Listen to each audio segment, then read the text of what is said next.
তাহলে কি সোলো সিকোয়াই head of the table? So guys আজকের স্ম্যাকডাউনটি শেষ হয়ে গেছে। কি কি হলো আজকে স্ম্যাকডাউনে সমস্ত কিছুই থাকবে আজকের এই ভিডিওতে। সো যারা যারা চ্যানেল নতুন আছেন চ্যানেলটিকে সাবস্ক্রাইব করবেন, ধন্যবাদ। আজকের স্ম্যাকডাউনের শুরুতে ব্যাকস্টেজে অ্যাপোলো ক্রুজ চেকিং করছিল, সেইখানে তাকে ধাক্কা দিয়ে বসে Solo Sikoa. Apollo Crews Solo সিকোয়াকে জিজ্ঞেস করে তুমি আমাকে ধাক্কা দিলে কেন? শুধু এই কথা বলার জন্য জেকব ফাটু অ্যাপোলো ক্রুজের উপর অ্যাটাক করে। তারপর কিছু সিকিউরিটি গার্ড আসে, তাদেরকেও কিন্তু জেকব ফাটু এবং টামাটোঙ্গা মারতে থাকে। আর গাইজ আজকে স্ম্যাকডাউনে কিন্তু টামাটোঙ্গা এবং বিগ ব্রনসন রিড ছিল না, কারণ তারা দুইজনই সার্ভাইভার সিরিজের ম্যাচের মধ্যে ইনজোর হয়ে গিয়েছিল। তারপর কোরিডোরস রিং এ আসে। কোরিডোরস এসে বলে ডাব্লিউডাব্লিউর গ্রেটেস্ট একটা শো আবারও ফিরে এসেছে, সেটা হলো স্যাটারডে নাইট মেইন ইভেন্ট। তারপর সে যখনই কেভিন ওয়েন্সের কথা বলছিল ঠিক তখনই চলে আসে আমেরিকান মেড এবং চ্যাট গেবল। চ্যাট গেবল এসেই বলে কোরিডোরস তোমার সামনে ডাব্লিউডাব্লিউর গ্রেটেস্ট একজন রেসলার দাঁড়িয়ে রয়েছে।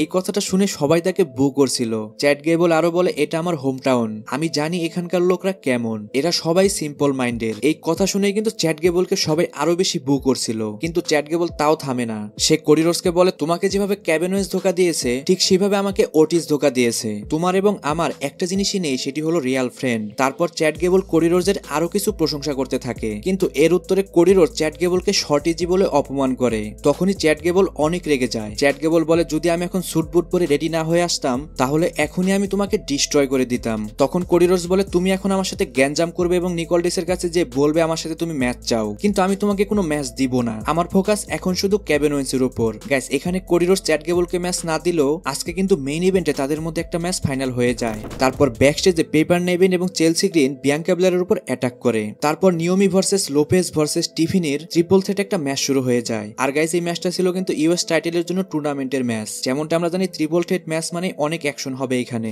এই ম্যাচটার মধ্যে গাইস অনেক ভালো রেসলিং দেখতে পাই আমরা, কিন্তু লাস্টে টিফিনি একটা মুনসল হিট করে এই ম্যাচটার মধ্যে উইন করে যায়। তারপর আমরা ব্যাকস্টেজে দেখতে পাই কে যেন স্ট্রিট প্রফিটের উপর অ্যাটাক করেছে। তখনই মোটর সিটি মেশিন গান নিকোলডিসের কাছে আসে। তারা যখনই কথাবার্তা বলছিল সেখানে চলে আসে জনি। জনি এসে নিকোলডিসকে বলে আমি জানি কে এসব করেছে, তুমি যদি এইসব অ্যাটাক বন্ধ করতে চাও তাহলে এখনই মোটর সিটি মেশিন গানদের সাথে আমাদের একটা ম্যাচ দাও। গাইস এর মাধ্যমে বোঝাই যাচ্ছিল যে এই অ্যাটাকটা চাম্পা করেছিল। নিকোলডিস তো এই ম্যাচটা দিতেই চায় না, কিন্তু মোটর সিটি মেশিন গানরা এই ম্যাচটা দিয়ে দেয়। নিকোলডিস ও জনি গার্গেনোকে বলে তুমি চ্যাম্পাকে বলে দাও সেই ম্যাচটা পেয়ে গেছে, সে যেন আর কারো উপর অ্যাটাক না করে। তারপর পেপার নেভিন ভার্সেস বিয়াঙ্কা ব্লেয়ারের একটা ওয়ান অন ওয়ান ম্যাচ শুরু হয়ে যায়। আর গাইস এই ম্যাচটার মধ্যে বিয়াঙ্কা ব্লেয়ারই উইন করে যায়। তারপর সিনস্কে নাকামোরা রিং এ আসে। আর গাইস একটা কথা না বললে নয়, সিনস্কে নাকামোরার আজকেও যে এন্ট্রেন্সটা হয়েছে সেটা কিন্তু সত্যি নেক্সট লেভেলের। সিনস্কে নাকামোরা যখনই রিং এ আসে ঠিক সেই সময় চলে আসে এলে নাইট। এলে নাইট এসে সে বলে আমার রিম্যাচ চাই। তখনই সেখানে আন্দ্রাদে চলে আসে। আন্দ্রাদে আসার পরে তার উপর অ্যাটাক করে টামাটোঙ্গা এবং এলে নাইটের উপর অ্যাটাক করে জেকব ফাটু।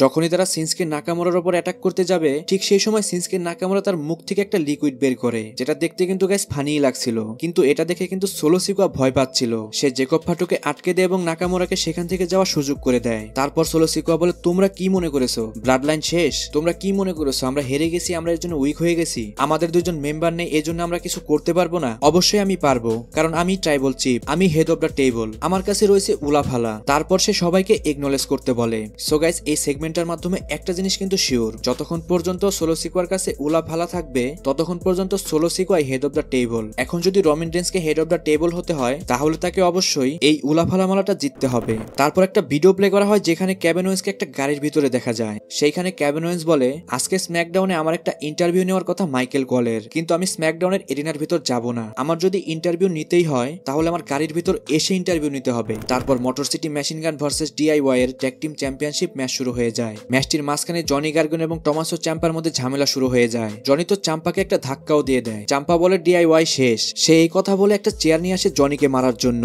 তখনই রেফারি চাম্পাকে আটকাতে যায়। ঠিক সেই সময় সবাইকে শকিং করে দিয়ে জনি গার্গন ও মোটর সিটি মেশিন গানদের একজন মেম্বারকে লো ব্লো হিট করে দেয়, যেটা দেখে কিন্তু সবাই অনেক শক হয়ে যায়। এর মাধ্যমে বোঝা গিয়েছিল যে এতদিন যে জনি গার্গন এবং চাম্পার মধ্যে ঝামেলা দেখতে পেয়েছিলাম সেটা পুরোটাই তাদের অভিনয় ছিল। এই ধোকার মাধ্যমে তারা মোটর সিটি মেশিন গানদের হারিয়ে দেয় এবং তারা হয়ে যায় নতুন ডাব্লিউডাব্লিউ ট্যাগ টিম চ্যাম্পিয়ন। তারপর মাইকেল কল কেভিন ওয়েন্সের কাছে যায়। সেখানে কেভিন ওয়েন্স মাইকেল কলকে বলছিল আমার গাড়ির ভিতরে এসে বসো। তারপর আজকেও কিন্তু কেভিন ওয়েন্স তার ছাপাই গাচ্ছিল। কেভিন ওয়েন্স বলে আমি ডাব্লিউডাব্লিউ যেখানেই যাই সেখানে শুধু আমি কোরিডোরসেরই লোগো দেখতে পাই। কোরিডোরসের এন্ট্রেন্সে আগে একটা মাত্র পাইরো দেওয়া হতো, এখন তাকে 3টা দেওয়া হয়। এরপরেই কেভিন ওয়েন্স মাইকেল কলকে গাড়ির থেকেই নামিয়ে দেয়। তারপর আজকের মেইন ইভেন্টে কোরিডোরস ভার্সেস চ্যাট গেবলের ম্যাচ শুরু হয়ে যায়। ম্যাচের প্রথম থেকে কোরিডোরসের একটা পায়ের উপর টার্গেট করে চ্যাট গেবল, কিন্তু তাতেও চ্যাট গেবল এই ম্যাচটার মধ্যে উইন করতে পারে না এবং কি কোরিডোরস লাস্টে এই ম্যাচটার মধ্যে উইন করে যায়। ম্যাচ শেষে আমরা দেখতে পাই কেভিন ওয়েন্স কোরিডোরসের উপর অ্যাটাক করে, কিন্তু কোরিডোরস এখানে ফাইট ব্যাক করে এবং এবং কি তাদের থামানোর জন্য সেখানে সিকিউরিটি গার্ডরাও চলে আসে। গাইজ এর মাধ্যমে কিন্তু আজকের স্ম্যাকডাউনটি শেষ হয়ে যায়। গাইজ আমি যেখানে রেকর্ডিং করি তার পাশেই কিন্তু একটা বাড়ির কাজ করা হচ্ছে,